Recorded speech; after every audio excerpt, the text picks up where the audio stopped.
Hello everybody, I hope you've all been enjoying the 21-day challenge so far. It's very exciting because we're already through the first week and we've had lots of great feedback and lots of people having lots of fun participating. Tomorrow we start the first day of the juice cleanse or the juice fast for those who have decided to to go in a little bit deeper and take on a little bit more challenge. There's nothing wrong if you're not doing that, just keep doing the challenge the way that you are. But if you do want to join, or if you already have and you just want to know a little bit more about juice cleansing and juice fasting, I'm just going to make a quick video now to just explain some of the reasons why people would do it and some of the benefits they get. So a lot of people are really aware of the concept of juice cleansers because it was very popular, it was very Hollywood, very cool and in vogue for a number of years. And it got a lot of good, there was a good reason why, because people were having wonderful results, losing lots of weight, feeling great, all of those kinds of things. But it also got a bad rap from the media just because of the fact that, it was a fashionable thing to do.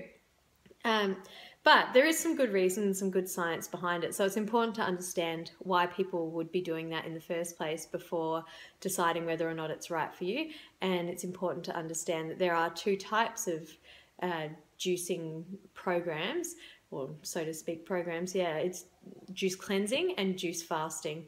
And so juice cleansing, to start with, is something that people do in order to add high density nutrients into their diet, and they might be doing that while still consuming a clean diet or a reduced eating program, whatever it is, but they're adding juice into their diet or substituting most of their meals with juice in order to get as many nutrients and vitamins and minerals into their body as possible. So if you think about how many fruits and vegetables it takes to fill up this jar, it's a lot more than you could probably think about eating in one day normally.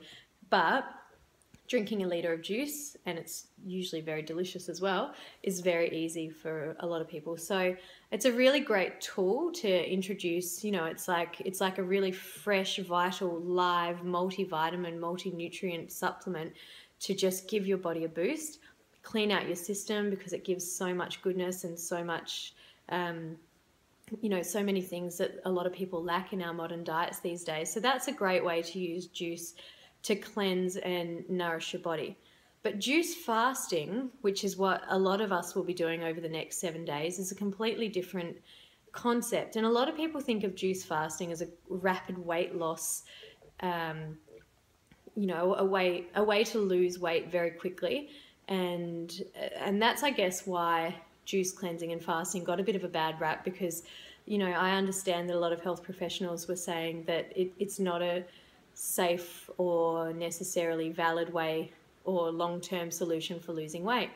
In actual fact, the idea of fasting really has nothing to do with weight loss, although it is a side effect for a lot of people. Of course, if you're not eating the types of meals and the quantity of food that you normally would, and you're just replacing that with high nutrient organic juices, then of course your body's going to react in a different way. And if you're used to having a very processed and very heavy diet, it makes sense that you would possibly and very likely lose weight during that time.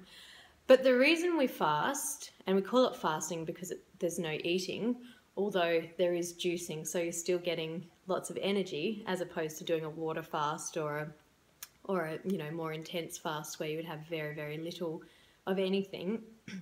The reason we fast is not to lose weight. The reason we fast is to kickstart our metabolisms and get our body working in a way that it really was designed to. So if you cast your mind back to another era, thousands of years ago, when we roamed the land and we lived more of a hunter-gatherer type of lifestyle, it doesn't take a genius or a textbook even to work out that we didn't necessarily have food constantly available to us.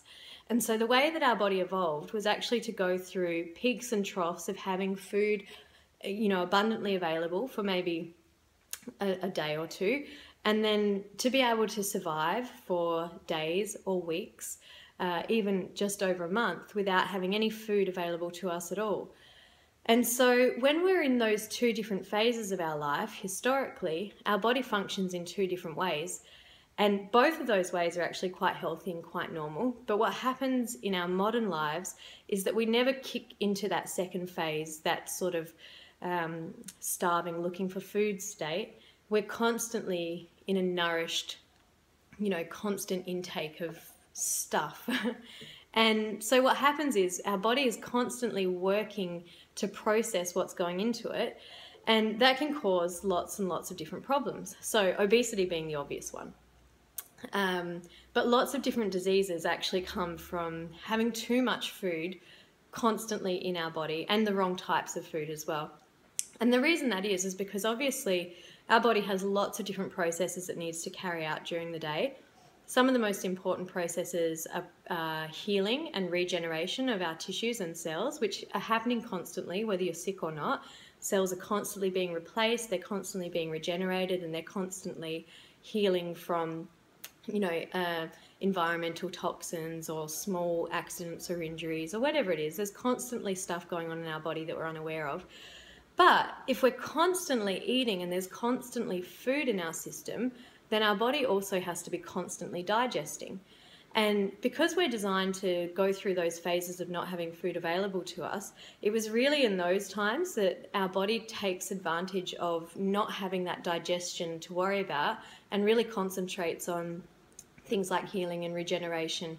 And as long as you're not into that real proper starving state, which does not happen in 7 days, that might happen after a month or so. As long as you're not actually starving to death, there is plenty of food available to our body, to a healthy person's body, for their body to utilize as fuel and to utilize as energy. And so it's not, you're not suffering during that time. Your body's got all it needs to, and it can concentrate on doing other things that it doesn't necessarily have the time to on a day-to-day basis.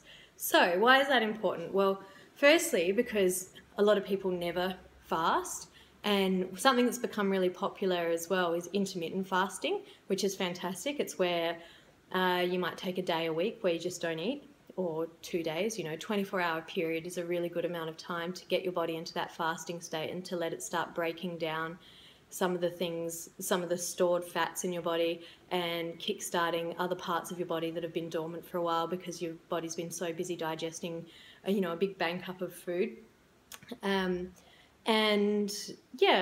If we never get into that state, then we can never expect the benefits. So people who do intermittent fasting for just, say, a 24-hour period do experience some really great benefits. But people who do longer fasts, and plenty of people do 7-day fasts, it's actually easier than it sounds, but people fast up to 40 days and have incredible results. And what it can do for people is that it can reverse different disease processes that have happened or that have begun to develop or have been developing for a very long time in their body, without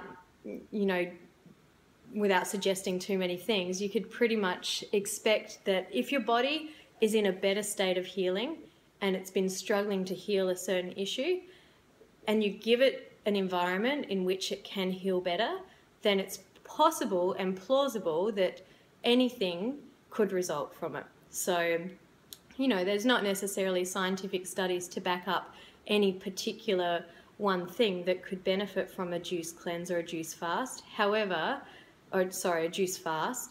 However, there's certainly a great deal of logic and a great deal of experience from lots of people who have done it all over the world with a whole range of different ailments, symptoms, diseases, whatever it might be. And again, coming back to obesity, that is one of the things that it is a disease for starters, and it has lots of other disease states associated with it. And one of the reasons why it causes so many problems is because our body, because the body of an obese person and many other people as well, I don't just necessarily mean morbidly obese people. There are a lot of people these days who just are carrying that little bit of extra weight that they can't get rid of, or they've wanted to, and they just can't get rid of it because our body is actually designed to store fat for a rainy day, because it expects us to have those periods of not having food. So it's cleverly stashing, nutrients and energy away for when we actually need it. The trouble is that most people don't ever need that. Most of us are never put in a situation where we truly need that stored fat. And so what happens is, over time, for some people, that can become obesity or morbid obesity, and that has a whole other range of different health issues that come along with it. So whether that's diabetes or whether that's heart disease or whether that's cancerous processes, there are so many different things. But what happens when you do a fast is that your body starts tapping into those stored fats, and typically they store in places that that we can't see initially, which is around our organs, packing in our organs, keeping them insulated. But then that can become too much, and that can become, a whole other issue in itself. I'm sure you've heard of people who, have fatty organs, fatty liver, fat around their arteries or their heart, that causes all manner of issues, and it stores in places where we don't necessarily want it. For the ladies, that's usually on the hips or the muffin top or on our bum, whatever it might be. And for men it's a little bit more general. Women have a much more hormonal distribution of body weight, and so those places that are hard to affect, just from going to the gym or just from being super fit even, in a juice fast, that's where your body starts to get its energy and its nutrients from. And so they're the places that you can expect to actually start seeing some changes or feeling some changes, because if it's coming away from your arteries, you're not necessarily going to see that, or if it's coming away from your internal organs, you're not necessarily going to see that, but you certainly will feel the benefits. So I think I've talked for long enough. I'm going to do a second video in just a second, which talks about some of the benefits and changes you can expect while doing a juice fast, just to try and keep them a little bit briefer. But underneath this video, if you're interested in the things that I've said and you've got any questions, please post your questions, post your experiences. If you've got more knowledge than I do on any of these subjects, then please feel free to put something there. The whole idea of this community is that we can share our experiences and go along this journey together and learn from one another. So if there's anything you'd like to add or anything you'd like to ask about, please do so in the comments below, and I'll post another video shortly about what to expect while fasting.